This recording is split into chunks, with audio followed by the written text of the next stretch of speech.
Parenting is an adventure, and like any other adventure, you've got to work hard and be prepared. The quest is on. We're in search for all things parenting. We hear from the kids, from the professionals, and from you, real parents on real issues. It's all happening right here, right now on Care. Care, the adventures of parenting. Hi, welcome to Care. Oh my gosh, it is our last episode. Well, not last episode totally, just last episode for the season. And then we all go on vacation and we'll come back after the vacation. We are ending with a bang. 2 weeks ago, a little while ago, we had Stefan. Stefan did a confession and he was brave enough not to cover his face. I think we're about to throw him into real public advocacy. We got really, really, really good feedback right after the episode. I had gotten a message, right after the episode, a guy messaged to say, I did not know what was going on with me until I saw his confession. Now I know. Where can I get help? So we've listened and we've brought the help to you. Today we're discussing mental health in men. And I know John Hamilton will address the whole gender, why we can't just discuss mental health, but we do need to discuss mental health in men. Help me welcome Pastor Don Hamilton. He is a family therapist, and Stefan Stone. Stefan would have told his story, not behind the scenes. He was brave enough. He did not hide his identity. You were diagnosed quite a few years ago into your teens with generalized anxiety disorder and major depressive disorder. You told your story quite a bit in Confessions. Yes. So I'm not going to have you tell the entire detail here. Guys, if you missed it, go onto YouTube, go onto our Facebook page, and you will get his full interview. Oh gosh, not the full one, maybe. When we were watching it, funny enough, right? When Richard and I were watching it together to try to find a way to cut it down. And Richard had said, I think you should just post the raw interview somewhere else because we struggle to figure out what information could I possibly cut out. It was so rich with information. So maybe we're going to do that. We'll post your full raw interview so that, people can really understand what you would have gone through.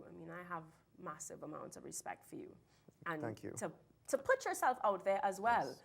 Yes. I always say it's not easy to tell your story in public, because you risk being criticized, you risk being judged. But I do know, and I know already, based on the feedback, that you are helping people that have viewed your story. So I'm going to start by saying thanks again. Thank you for having me. And thank you for coming back. Where are we going to start? Who's going to start? Are you going to start? Well, you just rolled. Why do we need to deal with mental health for men in particular? Well, generally speaking, there is a stigma whenever you associate a person or a family with mental health challenges. And you see, there's the history of negative terms that we use, like lunacy, them family mad, they have, a mad streak, and, papers from St. Anne's, and all that kind of a stuff that really create the alienation and the stigmatization. And now that's in general.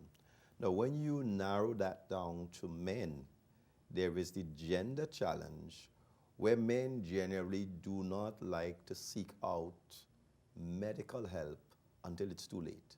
I don't think they seek out help on the whole. When women are lost, we put the window down and we say, hi, I'm lost, can you help? Men go, nope, we could find it, nope. Well, do you need help lifting that? Nope, I can lift it, I don't need help. Well, don't push it too hard. It's true. Right. So you have this challenge then of seeking out help. And so you combine the societal stigmatization with, if you want to call it male ego or pride, however you want to define it. That in itself creates the kind of a challenge for men to even step forward and to see, what? I need help. So I think Stefan coming forward and giving his story, first time I'm meeting him, I think that is quite commendable. And it would definitely open a gateway for other guys to say, if this dude is big enough and brave enough to speak to the issue, maybe I can also seek out the kind of a help that I need. How did you get into the work that you do? 'Cause you are quite vocal. You're on the radio. You know, I mean, you do quite a bit of work around mental health, spiritual health, emotional health, you know, because everybody focuses on getting fit, Yes. physically fit, but it's very obvious in our society right now that we are a hurt society. We are the product of a broken society, which speaks to our mind, our spirit, our emotions. Well, I'll tell you, I suppose like Stefan, I have to make a confession. Okay. Many, many years ago, I was brought to the point of suicidal ideation. It was a broken relationship, and a lot of men in our culture, we are not taught how to manage relationship conflicts. I think I didn't know stuff, and if I could retroactively look back and assess, I think I went into depression. You know, you have to give a little bit of detail about that story. You sure? I'm positively sure we're about to have Pastor Hamilton's confession. Right. You know, and so out of that broken relationship, the world seemed so dark. And who could I talk to? Do you mind saying how old you were? I was 19, thereabout, 18, 19, thereabout. And the world seemed so dark. And who could I talk with? Who could I connect with? And I tell you, depression is called the dark night of the soul.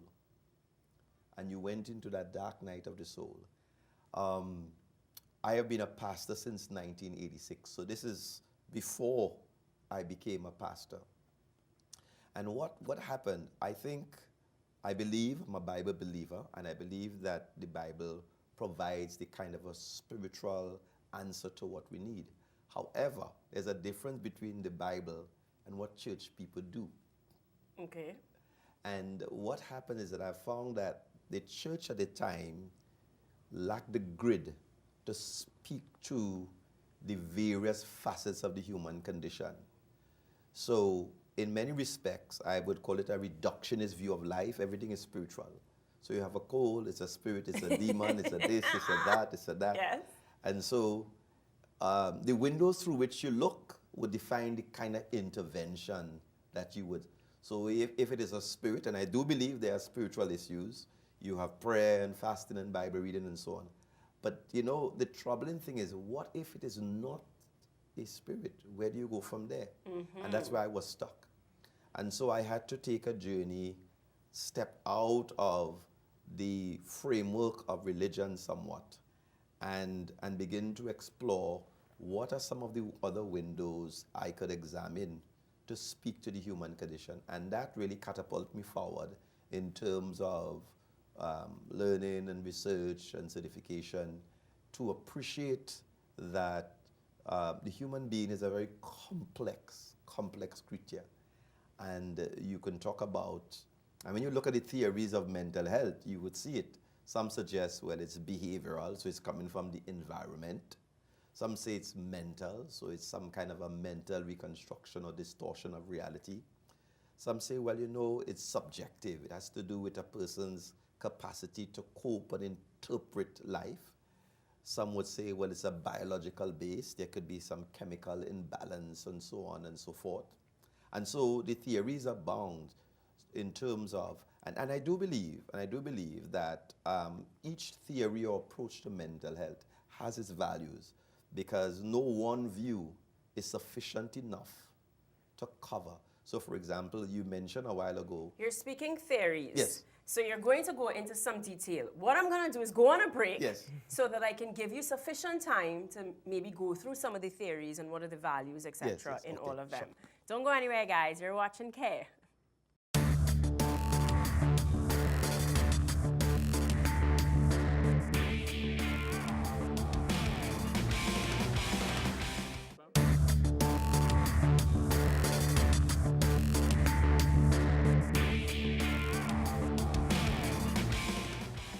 Welcome back to Care. Today we are talking about mental health in men, the importance of it, and we are joined by Stefan Stone, who is a mental health warrior, and Don Hamilton, who is also doing his own part for advocacy of mental health.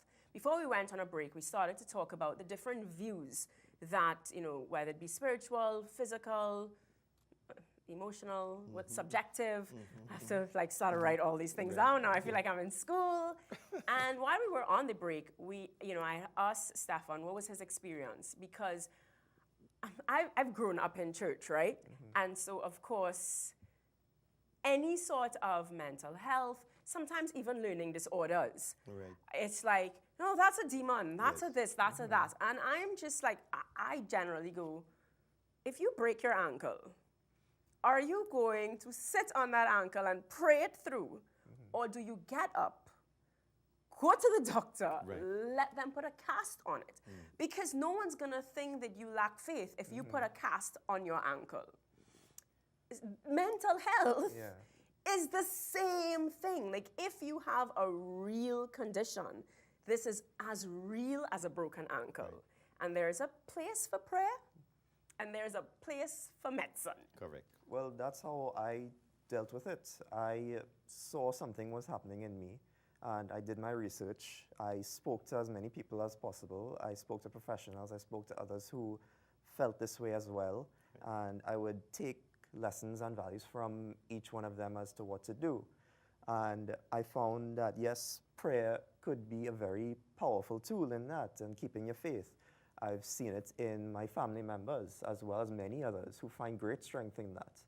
But to me, I wanted to take more of a practical aspect to it. I needed to have a question and then an address to that. Right. So when I saw one thing happening in me, like my worries and my stress, I would think, okay, well, this is something that I'm dealing with. How can I relieve that? And I looked at ways to relieve stress and anxiety, and I would try to practice those things.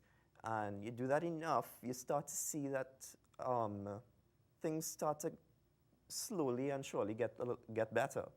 And it's more about learning how to manage it than curing it.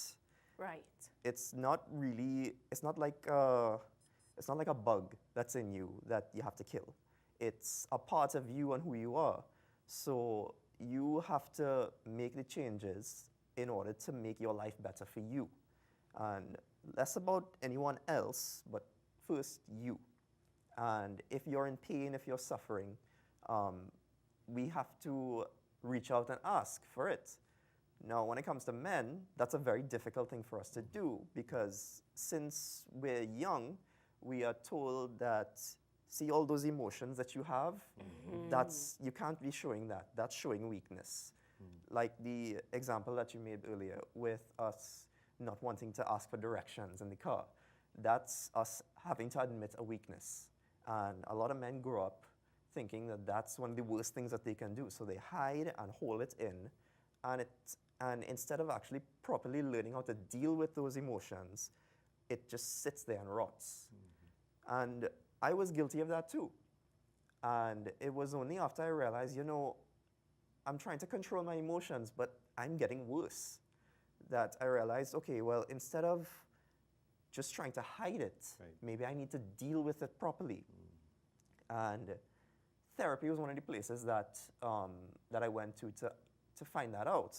And I had to be a bigger person and admit, yes, this is where I'm failing. This is where I'm in pain, and I need some help from someone who knows better than me. So the main thing is that men should not be scared of admitting that they are in a difficult place. This is something that everyone can deal with. Everyone has dealt with to varying degrees. It doesn't matter whether you're rich or poor or race, color, creed. It doesn't matter. Everyone deals with it. I like that you've said that everyone deals with it, and it's on the whole, right? At some point in our life, we all need help. Definitely. We are all broken in some aspect of our lives. And the whole pretense that we're perfect is what's causing greater failure. We need to own it.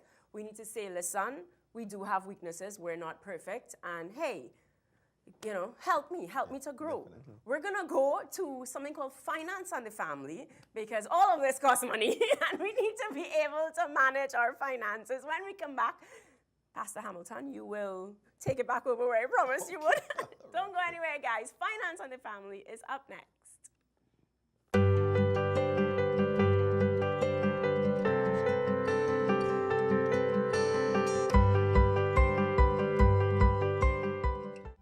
Many families with failed finances are unable to manage their emotions. Lack of self-control and patience are the #1 reasons we have found for poor finances. Other reasons include lack of vision. If you do not have goals for your family, then how can you know what plan to put in place? Lack of introspection and the inability to say no to ourselves and to others are also common reasons for failed finance management. Take some time to do some soul searching. Have you done the best job at your finances? Have you done all that you can? Have you read all the finance books available? Sought the right advice or stuck to the plans? Before you can manage your finances, you must be able to manage yourself. This brings us to the end of the series. We hope you have enjoyed our tips to help you and your family achieve financial freedom. Remember, all the tips can be found on YouTube and our social media platform. Be sure to share the love by sharing the knowledge.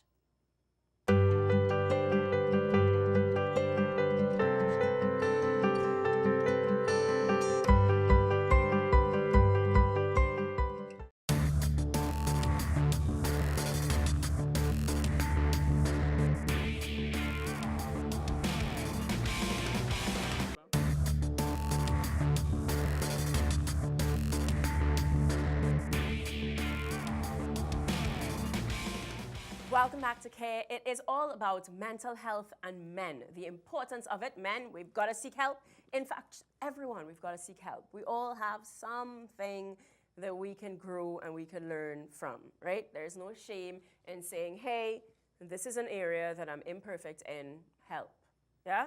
Good. Definitely. So I need help. I want everybody home to go, I need help. And we're going to talk about the balance of the way that we approach this help. You know, because some of science tends to exclude spirituality, spirituality tends to exclude science. So you'll go through some of all the different bits of pots of healing and how we can find a balance in that. Well, basically, we have to accept that the human being is multifaceted and complex. If you don't accept that, you'll be one-dimensional. And so, if it's a biological imbalance, be it chemical imbalance, medical science will seek to try to provide medication to speak to the medical imbalance or the chemical imbalance. Then there are those who say it's a behavioral issue, and it's called maladaptive behavior. So here it is, you try to manipulate the environment to teach people social skills as to how to behave and so on and so forth. Then there are those who would suggest it's a cognitive issue, it's cognitive impairment, and so you have to try to help people work through rational versus irrational thinking and so on and so forth. Then there are those who say it's an environmental social issue, that the mental health is caused by maybe oppression or alienation by the masses. And so a reaction to that, you could begin to manifest mental health issues. There's a view that says really it has to do with the unconscious suppression of emotion. So people who do not deal with the emotion over years, they repress, they suppress, and it begins to spill out in terms of their behavior. And so the view to which you hold and the assessment that is done by a professional would determine the kind of a intervention that is done. But I need to make something very quickly because we are talking about men. In my interaction with these systems, because you're talking about the social or the medical support system for men, unfortunately, some of our professionals do not act as professionals when dealing with mental health cases. Okay. So if you go to a mental health facility and you have a female there buffing you in Trinidad style, the man feels, well, look, I'm a big man. I don't have to take this kind of a, you Right. see? So sometimes the professional, the care from the healthcare professional is very critical also in the process. I remember sitting in a clinic, and the way the nurse was speaking to the patients, I'm saying, my goodness, you know, you feel you want to get up and walk out. And then another point about that is that the patient have a right to ask questions about the kind of intervention that you're doing on my life. If you're saying, well, you need to take this, and I say, doctor, what is this about? Well, sometimes ego becomes bigger than professionalism. So you have all of those challenges inside there. So we want men to seek out help, but the healthcare providers must also be part of the process, because it is not a one-dimensional thing here. We must think systemic. That is a systemic family, healthcare professional, the individual, the church or the religious person. It's a systemic approach. And then societal sense that we stigmatize people with mental health and issues. We have to help across the board. Stephens is eager to come in here. In my experience, that's what I found is the best way to deal with it. To take all these different views of the problem. Right. You know, one might not be as pertinent to you, and the others might be. And it takes a lot of understanding who you are and where the other views fit into this. You know, it might be just one of them might help you, or it might be two of them will help you, or all of them need attention. So it's a very difficult thing to process all of that, and it takes time. And people need to understand that this is a huge problem inside of you that comes from many different sources over many different years. And mostly within the person who is suffering, they need to have patience. And even with the family that's around them, as much as they can, they need to give them patience. They need to give them time to understand. Everything to work. You know, we'll talk a little bit about the medical part, because I do have to go on a break. Because I know when we've done mental health before, we had your female counterparts of Yana come in and speak. And she would have spoken about, you know, it takes several years before you could even get the right prescription and stuff like that. So we'll talk a little bit more about the time that it takes to even, you know, settle down sometimes. Don't go anywhere. We have Care Tech Tip next. So we're going to help family work out their technology, use it in a little bit more of a responsible manner. Care Tech Tip is next.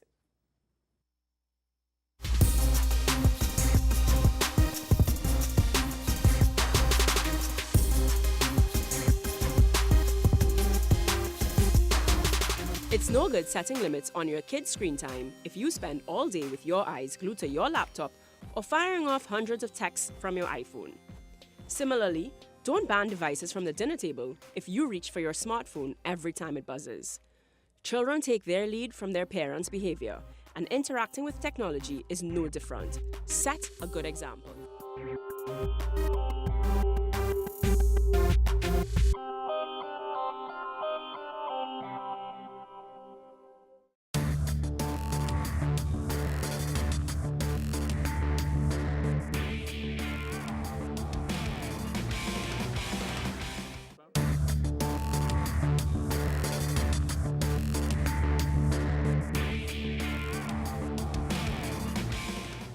Welcome back to Care. We have come to the feature that is the most popular in this season. I think it's really done quite a bit to raise the level of compassion and empathy. Of course, I cannot ask people to confess without being prepared to do it myself. So for the last episode, yours truly will be on the other end of the camera. I've interviewed myself, and our last confession for season 2 is me. I hope you enjoy.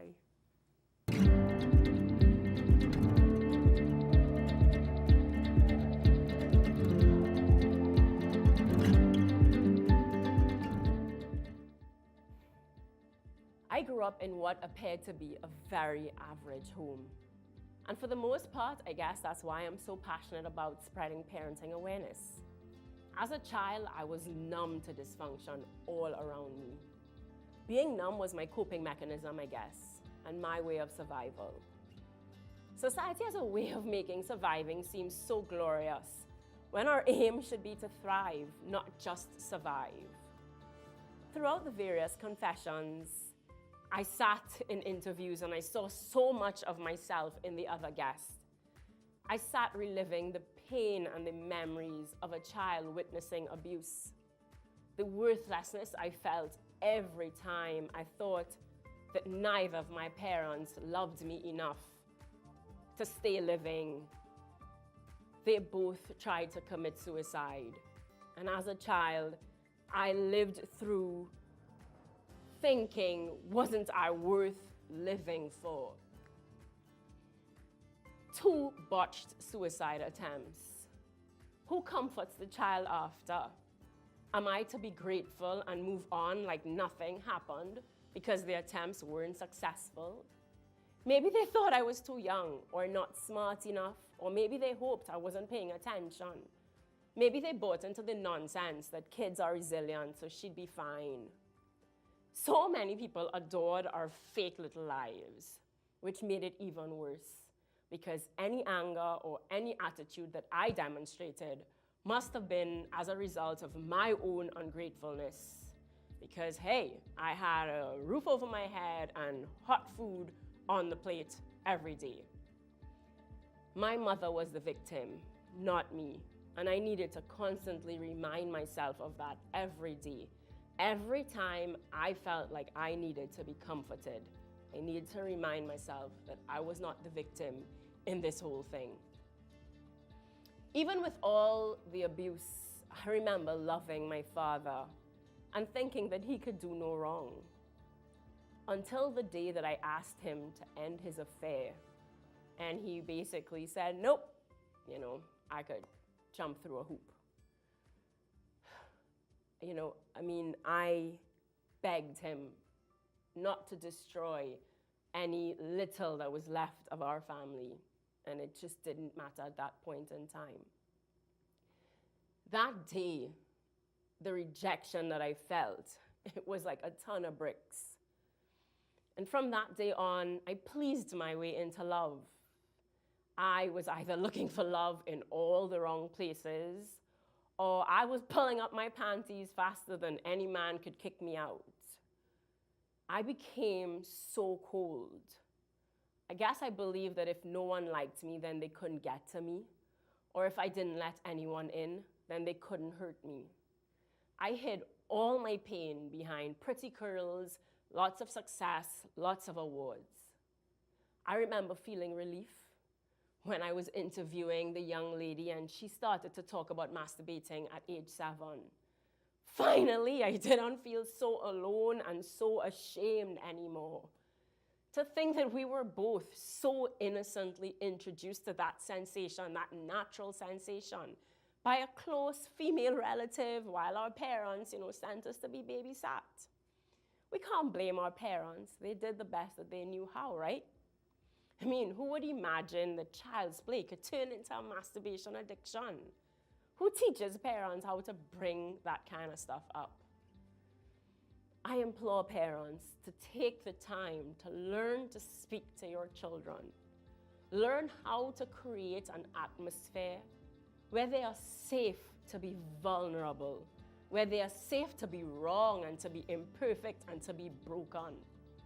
Don't let the grades and the awards distract you. Trust me, I was the best at pretending. Look beneath the surface. Read the conversation under the conversation. Ask the hard questions, but with a loving heart. Put aside your ego and find out how do they really feel about your job?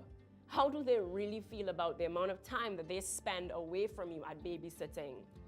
How do they feel after they see you cry, after they see you and mommy arguing? Are you loving your child the way that they want to be loved? Are you open to hearing that you're not loving your child the way that they want to be loved? They're not feeling it. Become your child's best friend. Friends are there to guide, they are there to support, and they are there to positively influence. Stop seeing yourself as a dictator or a slave master. That is not authority. That is not leadership. Our children are hurting, and we're too proud to admit it.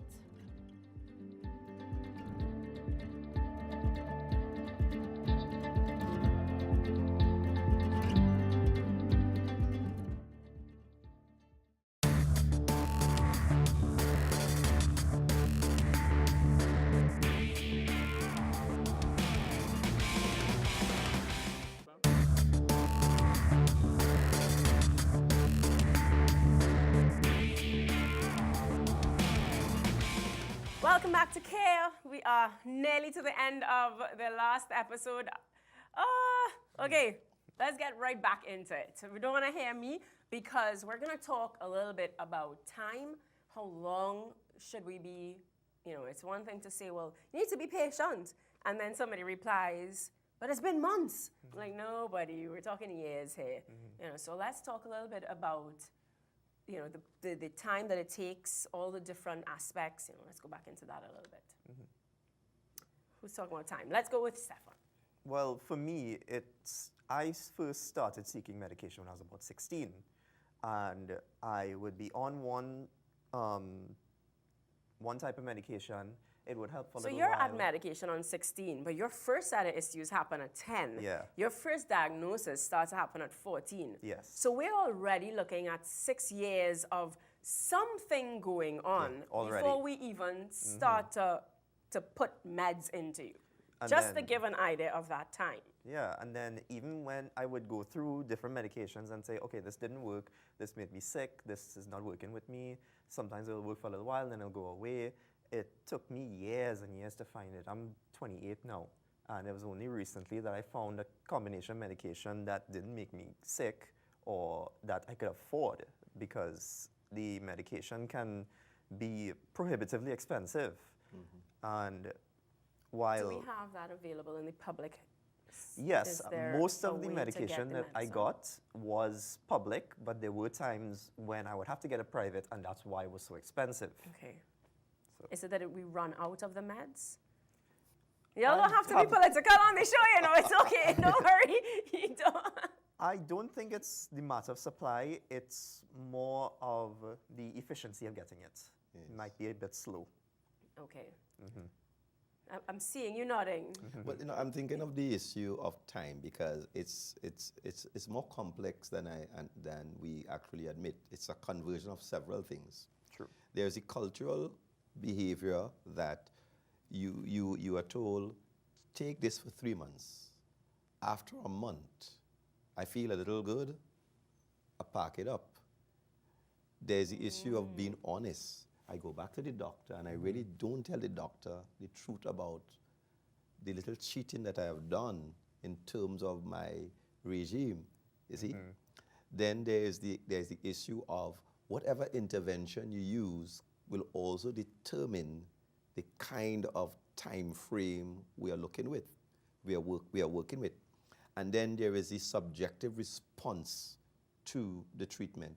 What we have found, based on your initial diagnosis and assessment, some people are probably in a better place, so their recovery might be quicker than others. So we cannot just simply say, well, you know, 3 months for you, 2 months for you, a year for you, 3 years for you.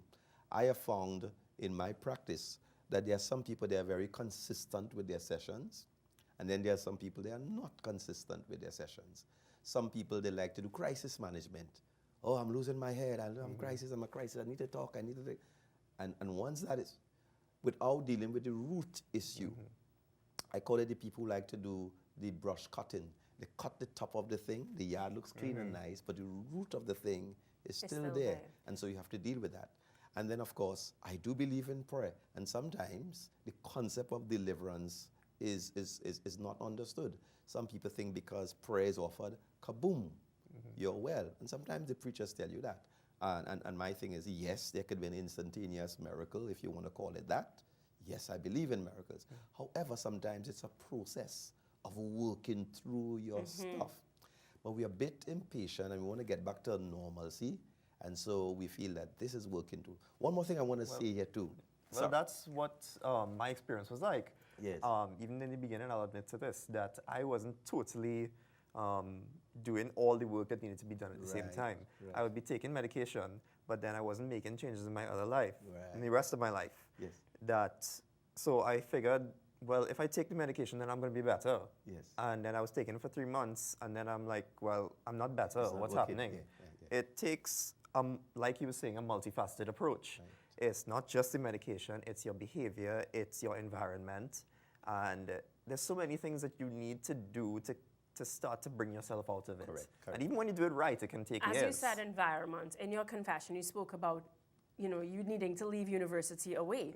So sometimes you've got to say, listen, as you said, I have to stay alive to finish this. The priority of health. So, you know, I'm going to leave and I'm going to be okay with that. As much as I loved it, and I never regretted a day of it, it was stressful, and it was causing me a point of stress that was seriously affecting me and my mental health. So I had to make that decision to leave. And I hope to go back someday, but until I can manage this properly, then I have to hold that off for now. And may I throw into the mix, very, very critical. We have a culture of everybody's a doctor and an advisor. And so what happens is that try the aloe plant.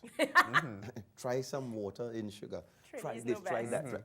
And you do not give time for a particular intervention to work because there's a compounding of advice, and I think you should do this, go and do this, go do that. And so even if you feel better, you cannot with certainty say, this is the particular path that I traveled that brought health, because it's a combination of all this kind of stuff. You also can't say because it worked for me, this will work exactly for you. Exactly. That's a big point. You know, every person is different, and every time that this comes up, it has to be personalized to them. Otherwise, it's not going to work.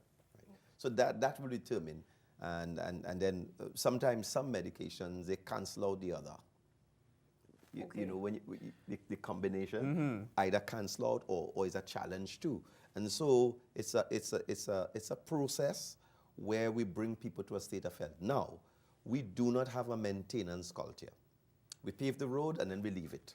I'm gonna hold you. I'm gonna stop you there because we're about to talk about maintenance now. So after we finally, you know, like reach a little settling point, we need to maintain. We're gonna go on a break, and when we come back, we'll talk about the maintenance culture that we don't have. Don't go anywhere, guys. You're watching Care.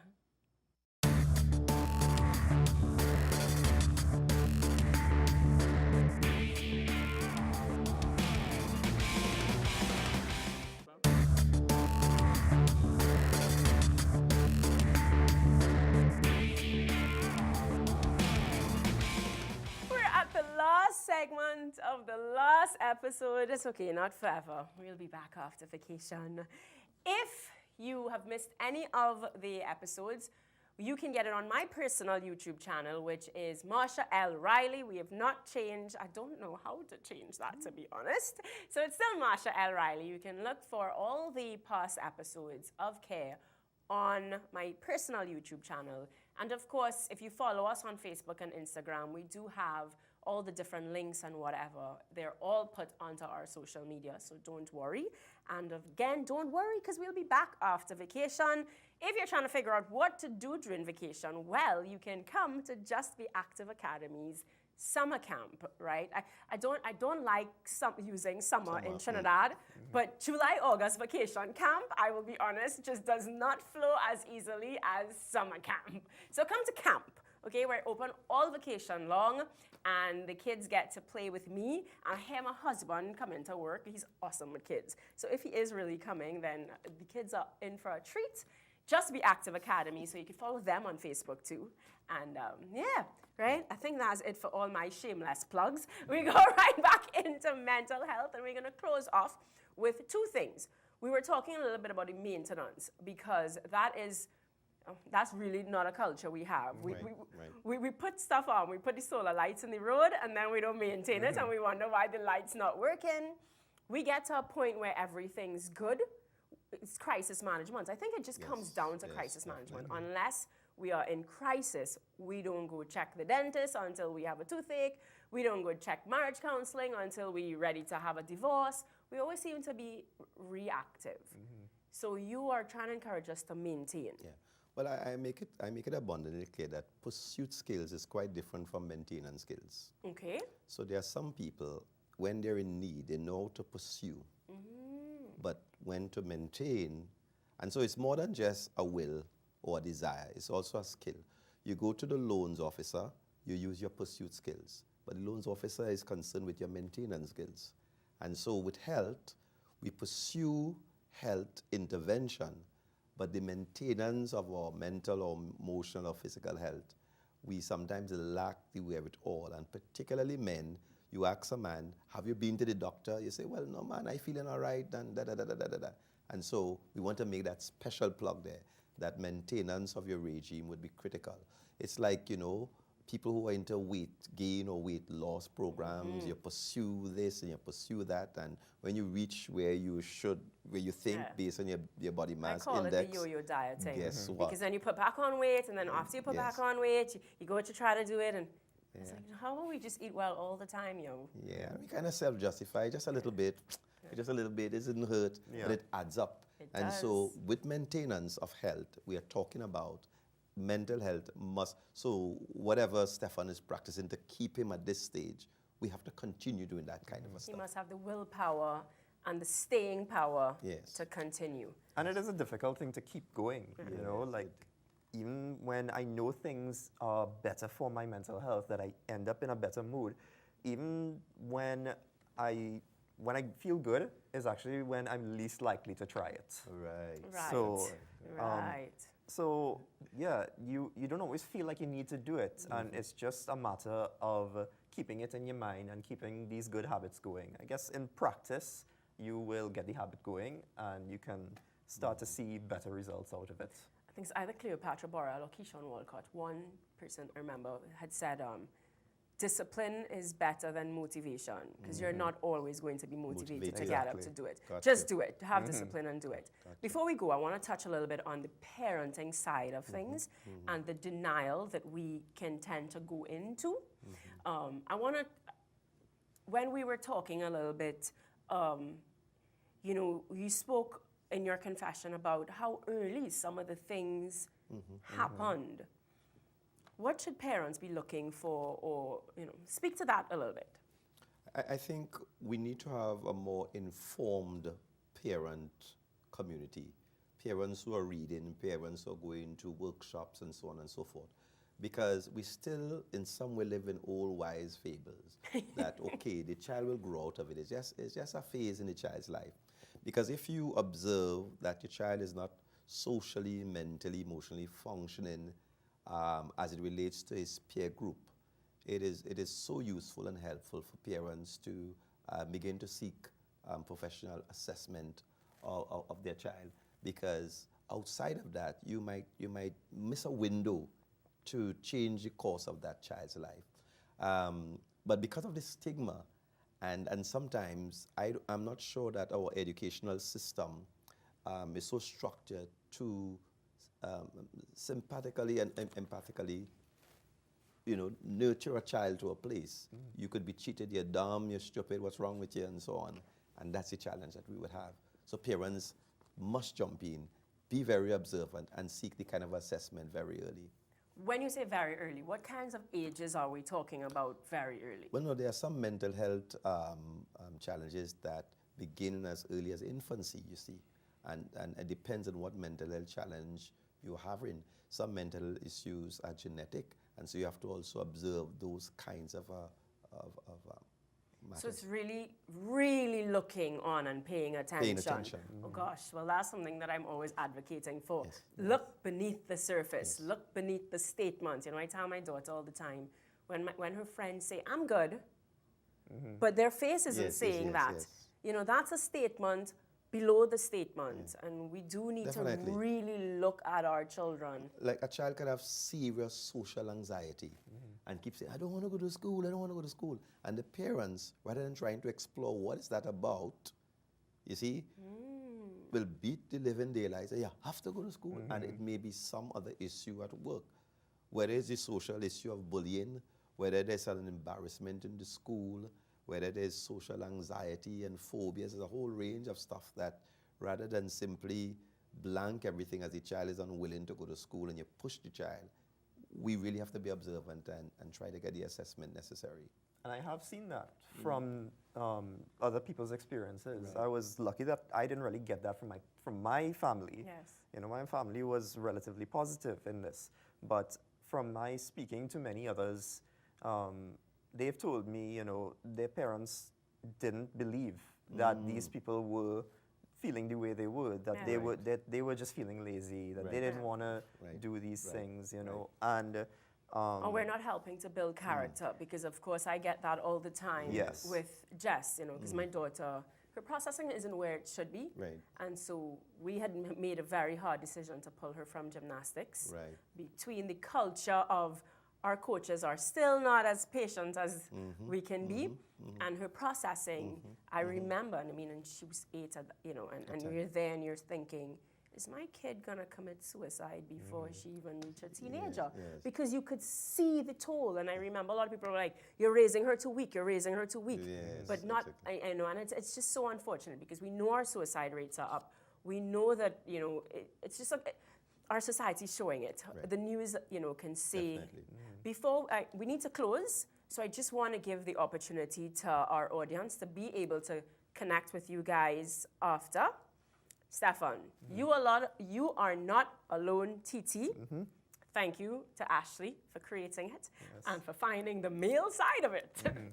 So how do we join your group if we need to? We are on Facebook at Yana TT.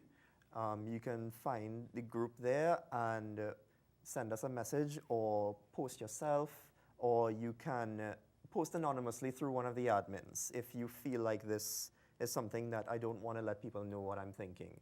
But we are there as a listening voice. We're there when you feel anything at all that's bothering you. This is a place you can come to express yourself when you don't have another outlet to do so. And it comes without judgment and a lot of support and sometimes solutions to from people who have already gone through this and suggestions as to how to be better.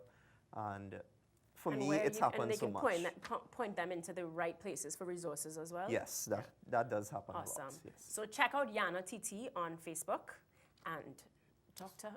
Pastor Don Hamilton. How do we get in contact with you? Well, certainly because our work is face-to-face, face-on, we try to be very discreet in that way. But we operate out of an office in the Tunapuna area. It's called the Family Care Agency. And so I can give my email and connection is made there. And so we see on an appointment basis and try to be very discreet. So it's donlevi1978@gmail.com. Awesome. Thank you very much, guys. It has been a pleasure. Thank you to our audience for taking time out on a Sunday to be informed, because information is the first step, right? Great. Guys, have a wonderful vacation. We will see you after vacation. Bye! See you next season for K.